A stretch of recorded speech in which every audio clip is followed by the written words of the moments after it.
Hi, I'm Emily, and I have a story to share that turned my entire world upside down in the best possible way. It was that one evening, after I'd poured my heart into whipping up a full spread for my husband Jonathan's folks, when he fixed me with this steady, almost businesslike gaze and announced that my easy ride on his dime was finished.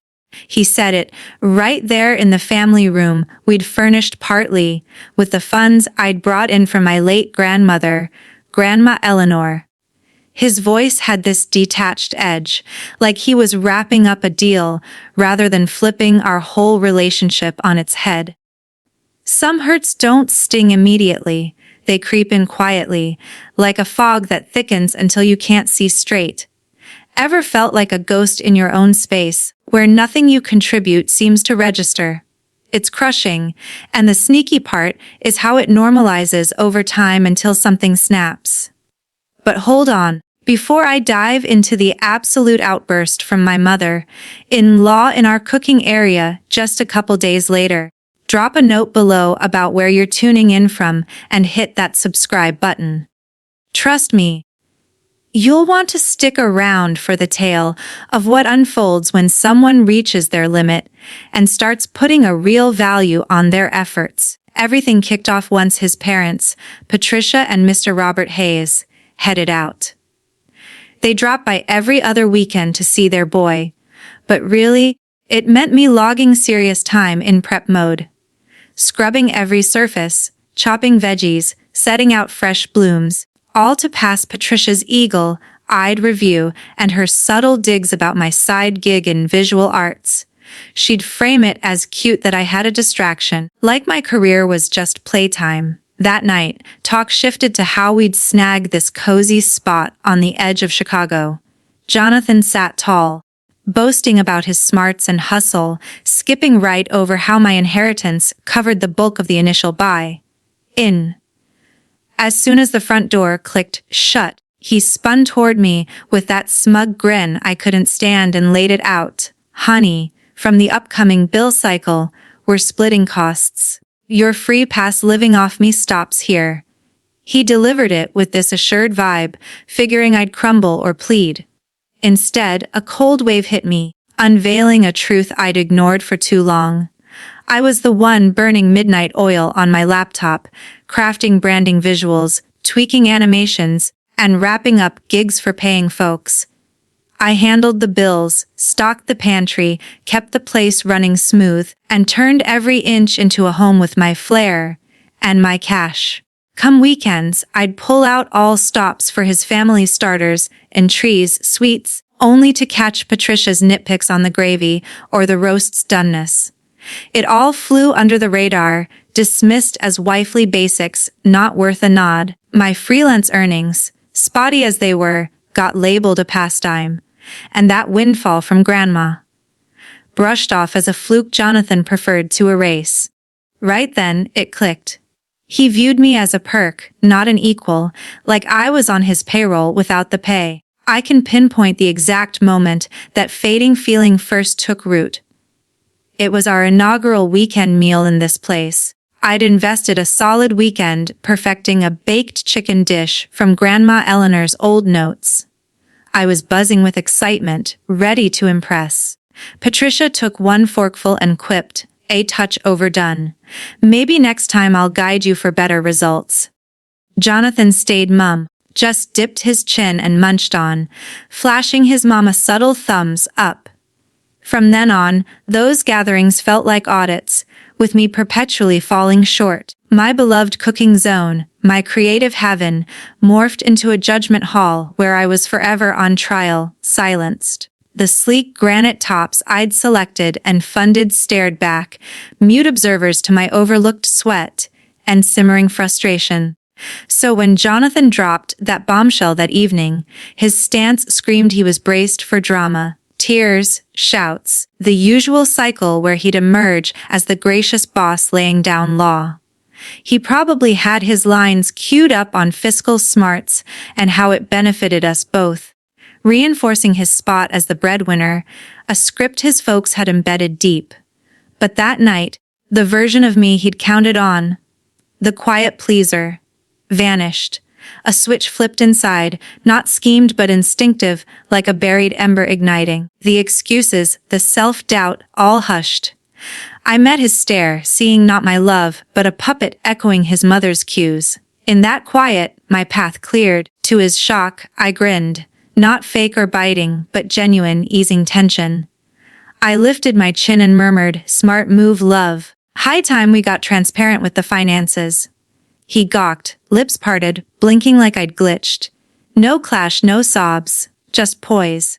I scooped up my laptop from the side table, the hub of my late-night hustles, and powered it on. The gentle light hit my features. "Shall we dive in?" I suggested. "List out joint versus solo spends. Get it squared away for the next round. Fairness all around." His bewilderment edged toward unease.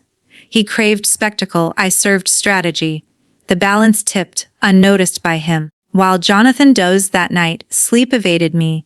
Laptop propped up, but no client work. Instead, plotting my breakout. I cataloged every chore I tackled: meal mapping, errands, tidying, finances, scheduling fixes. The unseen gears keeping us afloat.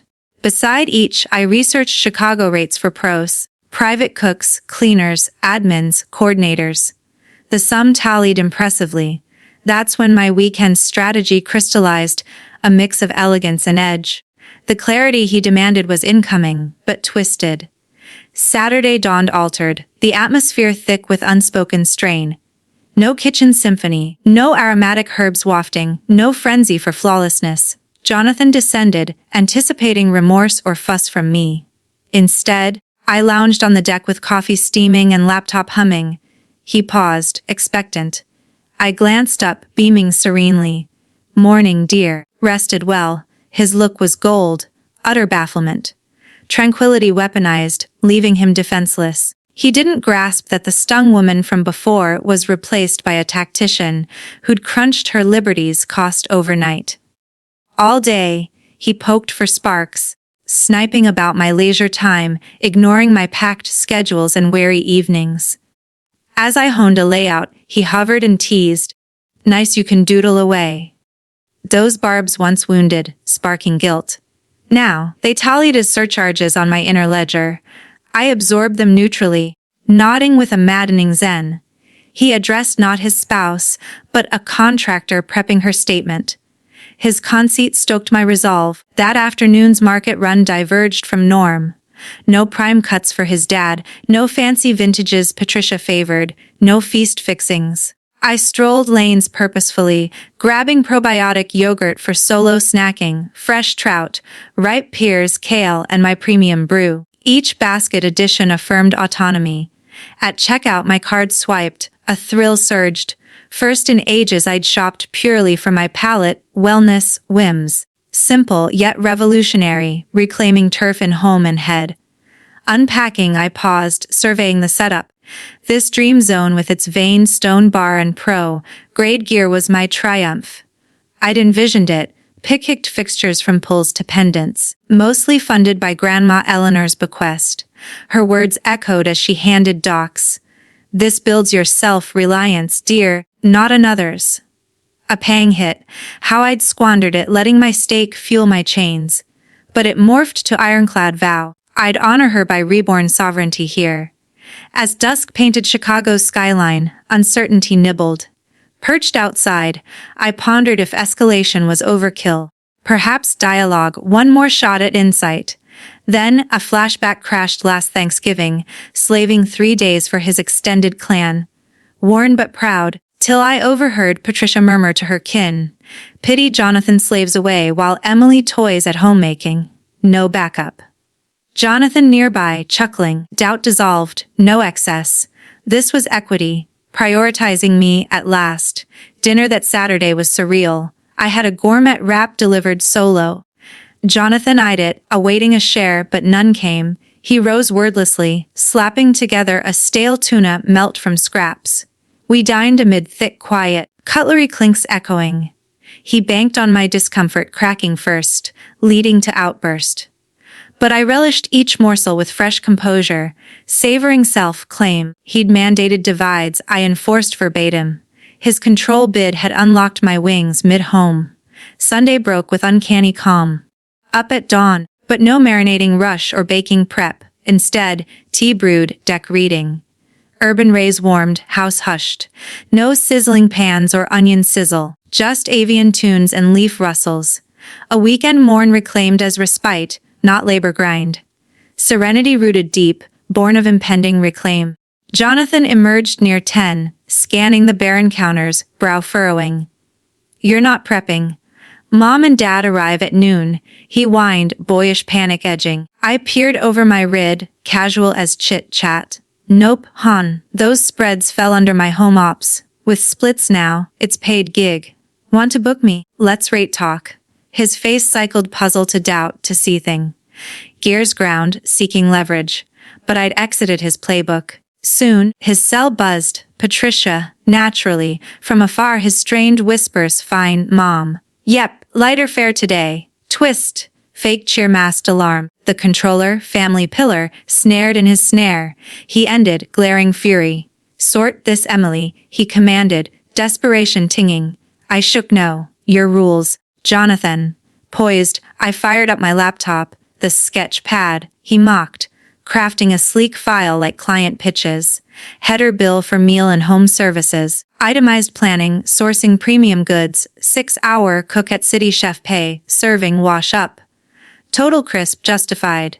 As noon hit, I fetched my trout, greens, fruits, then, sticky notes and pen out, labeled yogurt, Emily's only, ditto coffee produce, spirits. Petty, symbolic divide, mirroring his fiscal walls in life. His pacing thumped, countdown to clash. Doorbell imminent, stage set. Precisely noon, chime pierced hush. Tingling my nerves, not dread but buzz. Cue time. Jonathan bolted up, slicking sweat, forcing grin. Roll time, ideal mate, doting offspring. Family facade, unaware of crumble. From deck perch, coffee clutched, I directed unseen.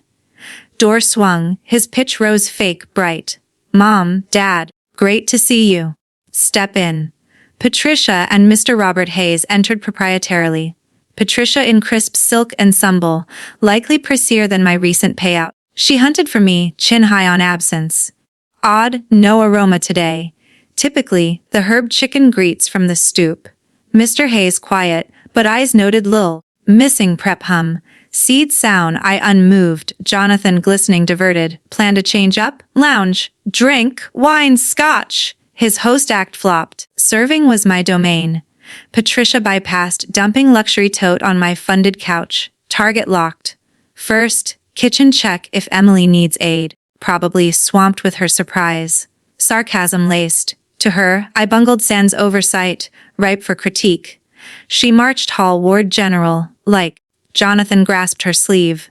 "Mom, no bother. I'll handle." She shrugged off. "Nonsense. I know her limits." From glass view his defeat slumped. No pity. Poetic payback. His hubris brewed this now maternal typhoon. Pre-storm hush. I caught Mr. Hayes' murmur. "All good, son." Jonathan's hiss. Her drama again. Had to school her on cash. "She'll fold sans my wallet." Words sealed fate.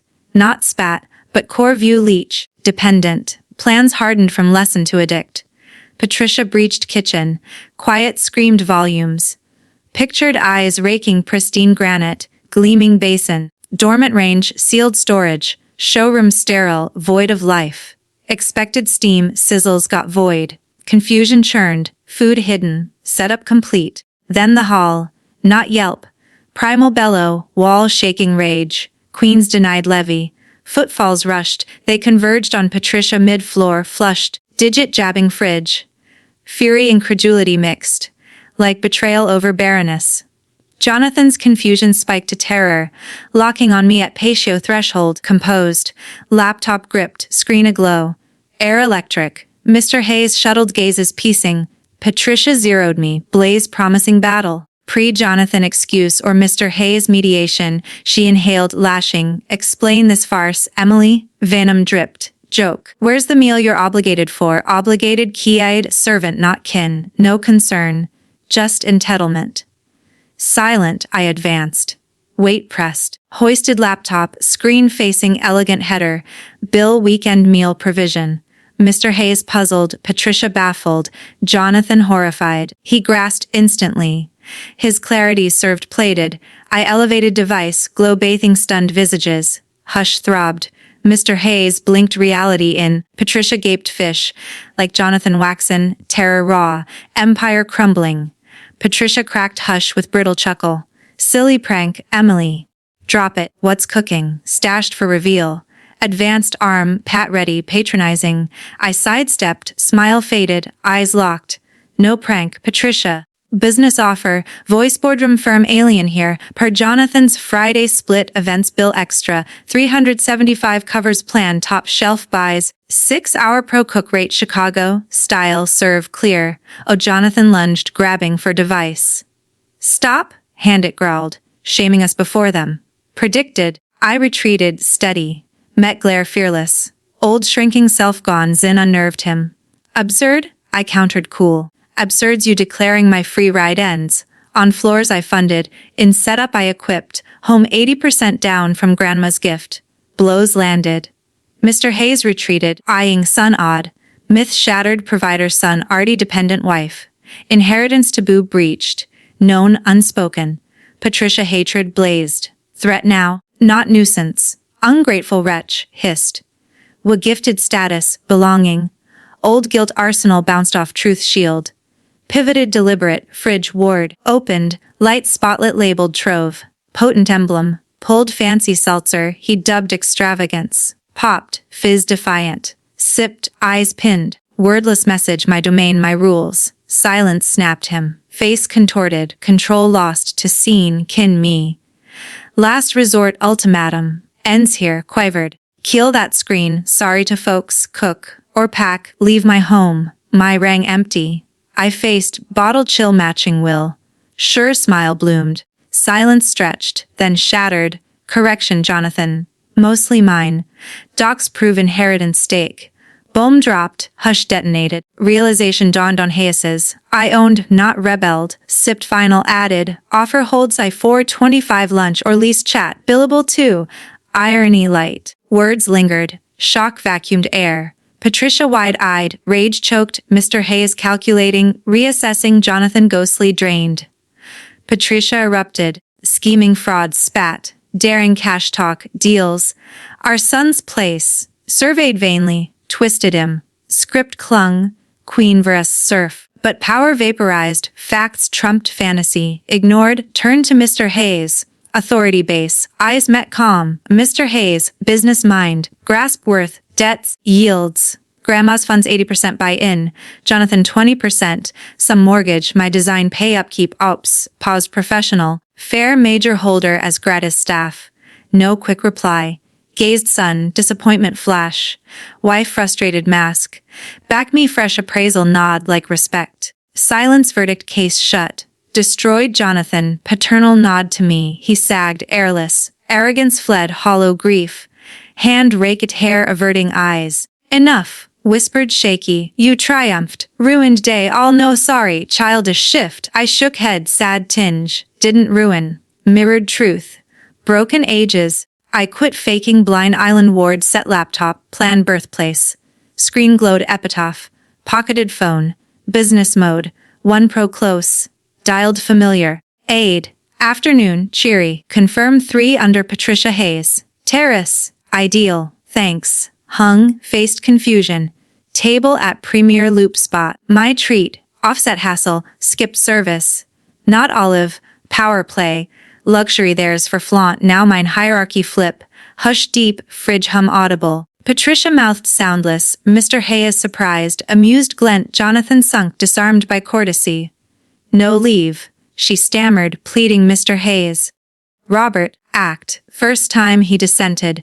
Head shake firm. Time Patricia Emily's crystal. Final strike. Son undefended honor. Husband abandoned fight.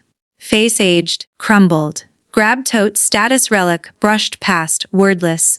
Mr. Hayes trailed, paused threshold. Long look, subtle nod. Peer acknowledgement. Door clicked shut. Echo ending act. Birthing next. House silent, Jonathan and I lone. Unmoved, staring void, shoulders drooped. Waited, he sat island stool, ultimatum spot, face buried. No win joy, void instead. Loved man gone, stranger mourned lost stage, not bond. Night wordless. Guest room bunk, office duel, door shut final as walls he'd raised. Morning he work gone. Counter note talk needed. Crumpled, binned. Words exhausted. Action time day. Calling attorney Sarah Klein. Property divorce pro via client tip. Chat freeing. Future mine. Week on neutral cafe meet. Folder handed. Deed copy. Inheritance wires. Split proposal. Spreadsheets pristine as old bill. Paled reading. Provider myth crumbled in digits. Emily fixable. I'll shift. Mom boundaries. Anything.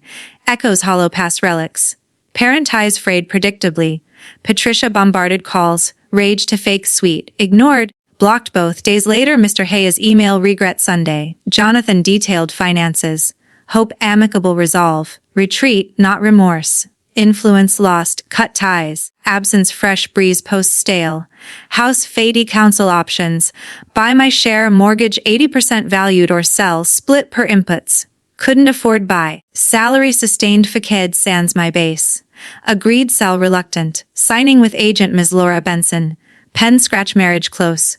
No drama finality sound. Weeks later client meet mid. He vacated. Home half bare keys left. Note sorry. For what? Unclear. Via friend tiny flat near job. Drab tight. His ease ended. Self imploded. Splits birthed separate existences. Sales swift in Chicago buzz. Close wired security. Freedom some. Part leased loop studio. Exposed brick. Vast panes. Light flooded. Emily Hayes creative hub.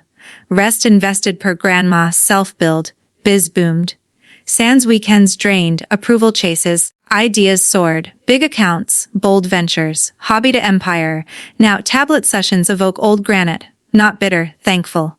Humiliation stage. Yes. Freedom launch rejoy now. Pals over. Laughs over critique. Jonathan, Patricia, Mr. Hayes. Faded tales. No ill. Neutral void. Space zero in now. Life self, designed rules, hues, pace. Evening celebrate, takeout or wine-fueled passion projects. Space mine, effort built. Wealth true. Rule, living peace. Name etched studio door, bills, deals, joy contract. Immeasurable, untouchable. Lesson worth no debate. Fact. Years let views define. Blindness erase. Critique diminish. Thought more effort. Better meals. Spotless would reveal. Issue not try, their sight fail. Greatest self remind value. Leonard right one end ease others cost. Wrong target, his on my funds labor energy. Folks feasted one-sided. Story common, women silent investors. Time love order, unseen pillars. Sans collapse. Invoice not 375 principles stand overdue boundary. Pricing not greed. Visibility not gratis. Boundaries guard self teach treatment deserve. Draw own line. Strength not yell. Quiet firm. Power from Friday calm. Smile vest tears.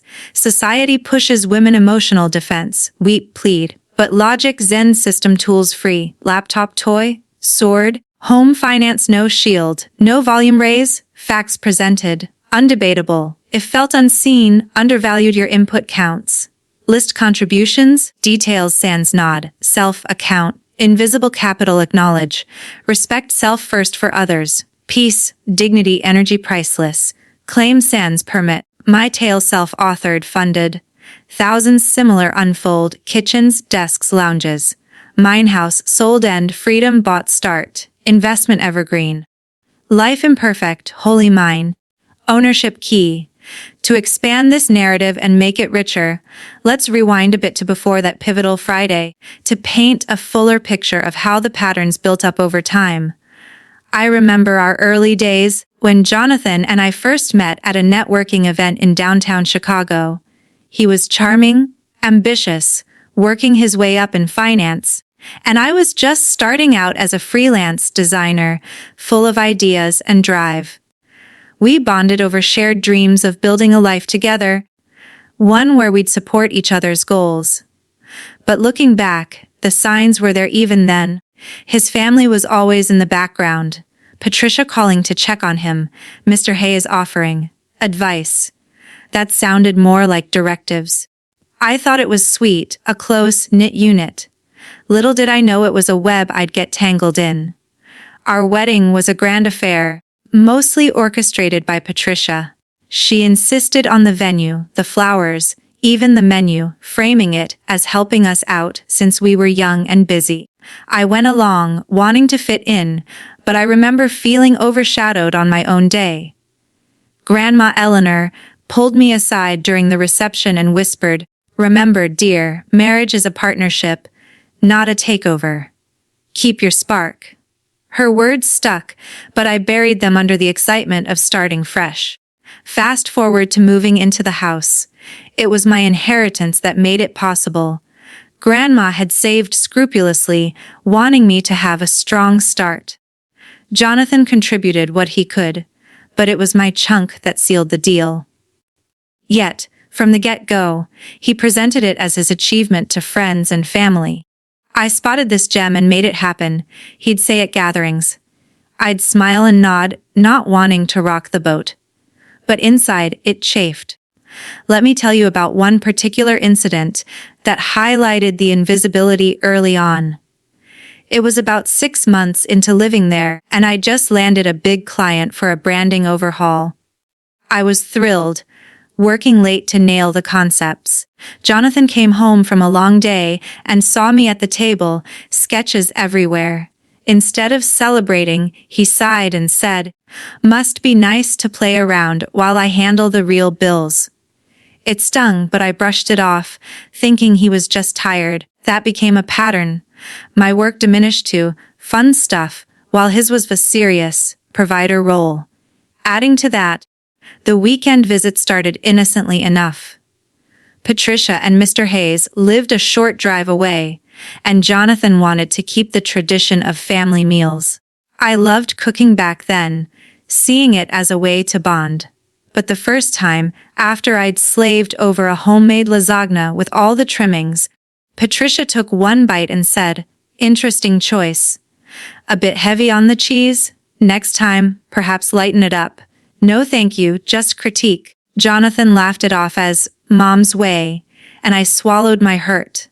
Over time, those meals evolved into elaborate productions. I'd plan themes: Italian night with fresh pasta, or a seafood spread with grilled shrimp and salads. Each time I'd add personal touches, like decorating the table with candles and linens I'd picked out. But the feedback was always the same subtle jabs. "The salad's fresh, but maybe more variety next time." Or from Mr. Hayes, who rarely spoke, a grunt that could mean anything. Jonathan never stepped in, always deferring to them. One new memory that stands out was a holiday brunch I hosted for Easter. I'd gotten up at dawn to bake muffins, prepare quiches, and set up a beautiful spread with spring flowers from the market. Patricia arrived and immediately rearranged the table settings, saying, "This way it's more balanced."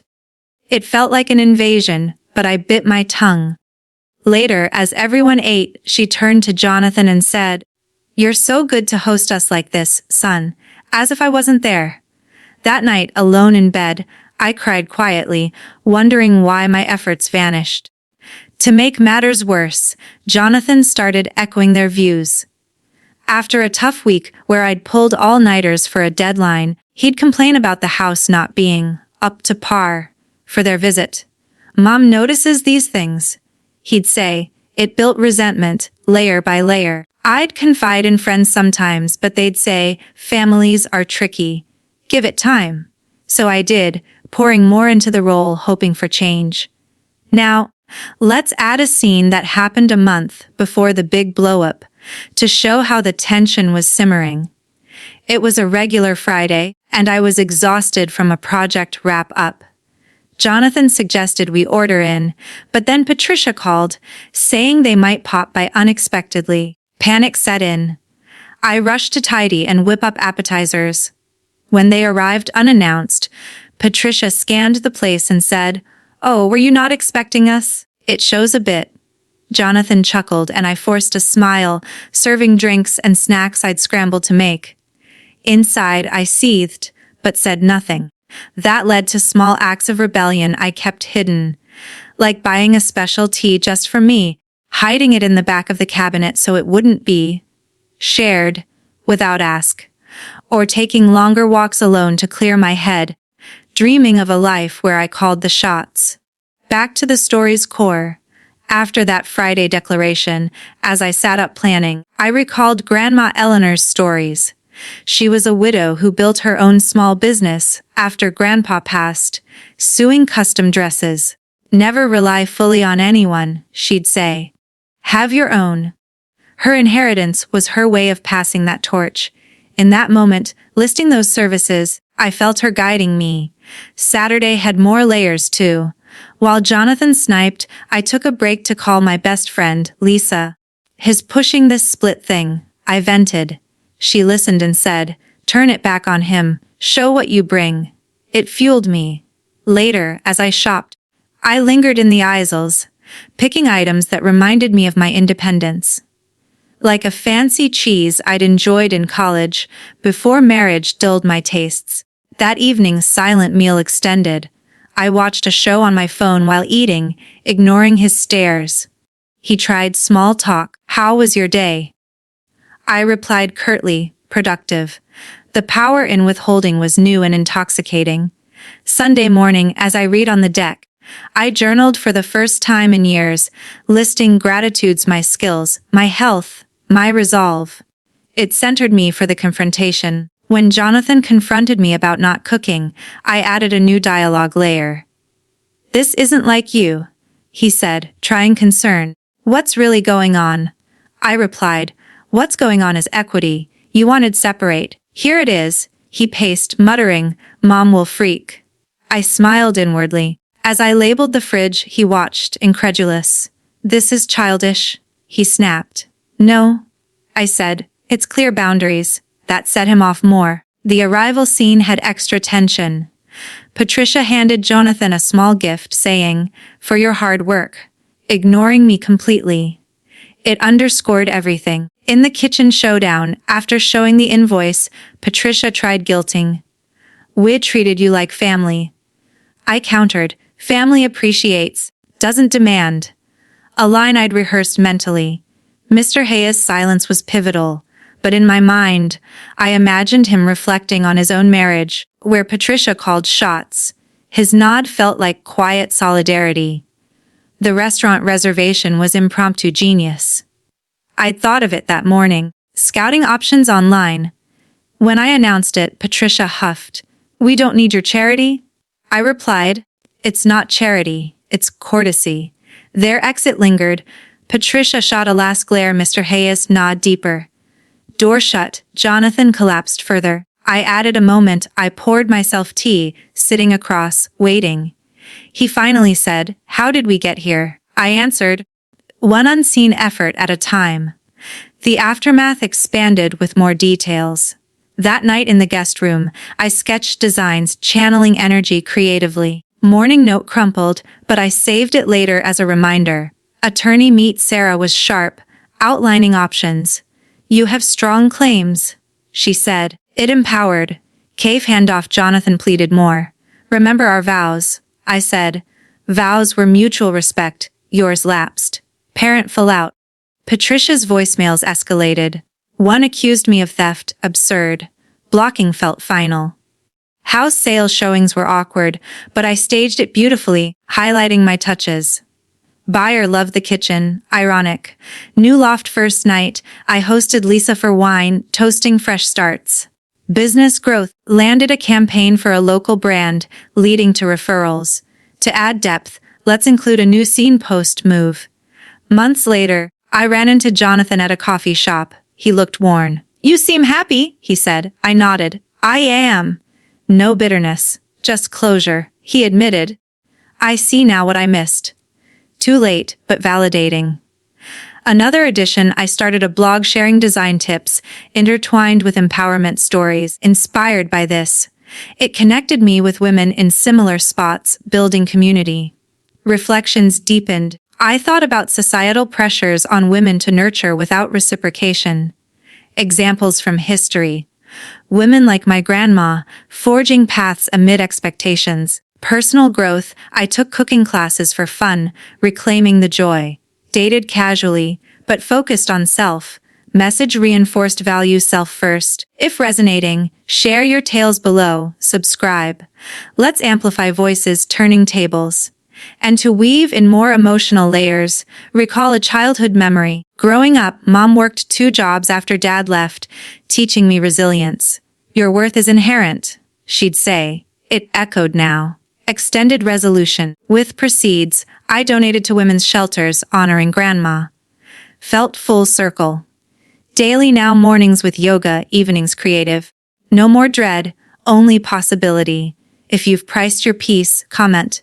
Together, shift narratives from silent service to bold justice. This script is fully original and does not reproduce the source text word for word.